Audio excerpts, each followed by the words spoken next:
नमस्कार दोस्तों, आप सभी का स्वागत है फार्मा ट्यूटर के रिसेंट वीडियो में। दोस्तों, अक्सर हम बातें करते हैं कि फार्मा कोग्नोसी के जो कैंडिडेट्स हैं उनके लिए अच्छी अपॉर्चुनिटीज नहीं आती है। जिन लोगों ने एमफार्म फार्मा कोग्नोसी किया है या तो फिर जिन्होंने एमएससी बॉटनी किया है, तो वैसे कैंडिडेट्स के लिए बहुत बड़ी अपॉर्चुनिटी आ चुकी है एनएमपीबी में। एनएमपीबी यानी कि नेशनल मेडिसिनल प्लांट्स बोर्ड, और ये मिनिस्ट्री ऑफ आयुष में है और सैलरी 1 लाख तक है पर मंथ के बेसिस पे। तो बहुत बड़ी अपॉर्चुनिटी है और इसमें मल्टीपल वैकेंसीज है और ये एक वॉक इन इंटरव्यू है जिसकी सारी डिटेल इस पेज पर हमने दी है। इसकी लिंक हमने डिस्क्रिप्शन में डाली हुई है। इस पेज पर आप लैंड करके ये सारी डिटेल्स पढ़ सकते हैं। देखते हैं इस रिक्रूटमेंट की डिटेल्स के बारे में। दोस्तों, एनएमपीबी यानी कि नेशनल मेडिसिनल प्लांट बोर्ड जो है, जो मेडिसिनल प्लांट सेक्टर में को प्रमोट करता है, गवर्नमेंट ऑफ इंडिया ने इसको सेट किया था 2000 की साल में।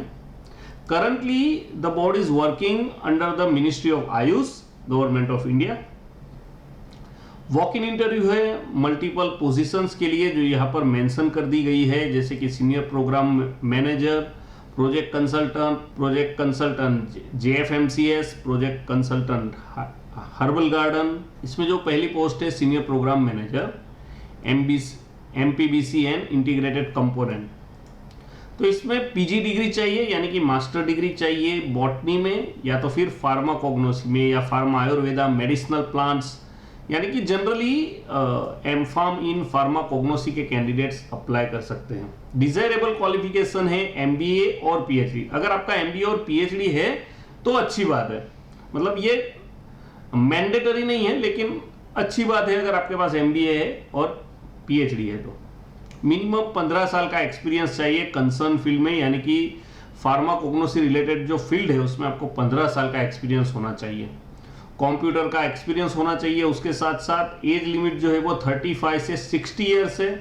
प्योरली कॉन्ट्रैक्ट बेसिस पे रहेगा ये अपॉइंटमेंट और 1 लाख तक की सैलरी आपको दी जाएगी। सेम वे और एक पोजीशन है प्रोजेक्ट कंसल्टेंट की टेक्निकल एमपीबीसी, जिसमें 2 पोस्ट है, जिसमें भी पीजी डिग्री इन बॉटनी और pharmacognosy, pharma Ayurveda medicinal plants, यानी कि सेम वे इसमें भी सेम क्वालिफिकेशन है। एमफार्म पीएचडी के कैंडिडेट्स अप्लाई कर सकते हैं। 5 साल का एक्सपीरियंस होना आवश्यक है कंसर्न फील्ड में और इसमें 25 से 60 तक की एज लिमिट है। ये भी कॉन्ट्रैक्ट बेसिस की अपॉर्चुनिटी है और इसमें रिम्यूनरेशन जो है यानी कि जो सैलरी है वो 50,000 तक दी जाएगी। सेम वे और एक वैकेंसी है प्रोजेक्ट कंसल्टेंट की, उसमें भी एमफार्म फार्माकोग्नोसी के कैंडिडेट्स अप्लाई कर सकते हैं। पीएचडी हो तो डिजायरेबल है, अच्छी बात है। अगर पीएचडी है तो 2 साल का मिनिमम एक्सपीरियंस हो इस पर्टिकुलर फील्ड में, कंप्यूटर का नॉलेज होना चाहिए और इसमें भी सैलरी जो है वो 50,000 तक दी जाएगी।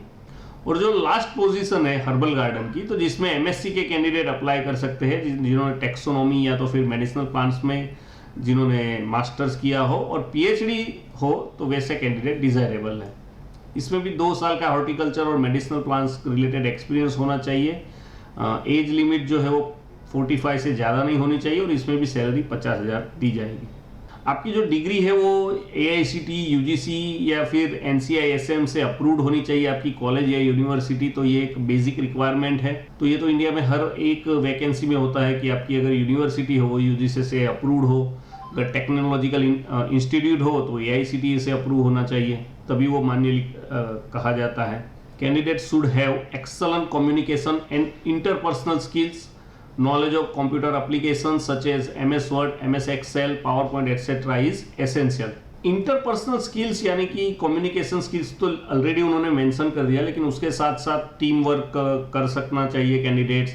फिर टाइमली प्रोजेक्ट कंप्लीट करने का यानी कि टाइम मैनेजमेंट का एक्सपीरियंस होना चाहिए। इस तरीके की जो सॉफ्ट स्किल्स होती है वो होनी चाहिए। Candidates should be well conversant with central secretariat function like drafting, noting, budget, accounts, office procedures etc.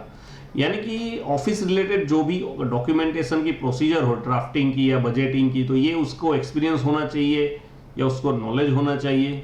Appointment जो है वो प्योरली कॉन्ट्रैक्ट बेसिस है और ये 31 मार्च 2027 तक रहेगा, विच में भी एक्सटेंडेड, और वो बढ़ा भी सकते हैं। मतलब कि अभी 2026 चल रहा है, तकरीबन 2027 की मार्च तक ये रिक्रूटमेंट रहेगा।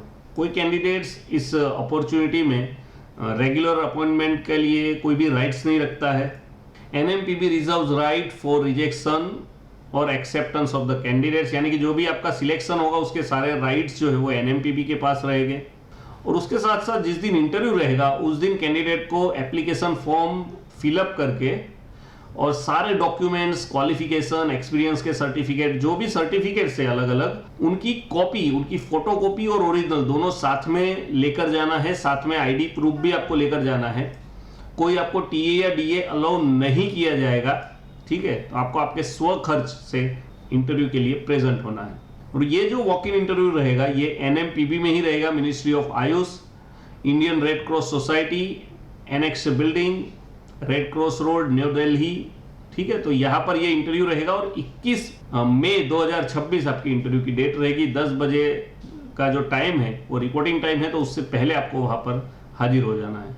यहाँ पर हमने लिंक ऑलरेडी दे दी है एप्लीकेशन फॉर्म की, जहाँ पर क्लिक करके आप एप्लीकेशन फॉर्म डाउनलोड करना है, सारी डिटेल्स पढ़नी है और उसके बाद आपको अप्लाई करना है। इसके साथ साथ दोस्तों आप हमारे डेली ईमेल जो है, ईमेल अलर्ट्स के साथ जुड़ सकते हैं। आपकी ईमेल आईडी डालनी है, आपको फ्री में आपको ईमेल्स मिलेंगे।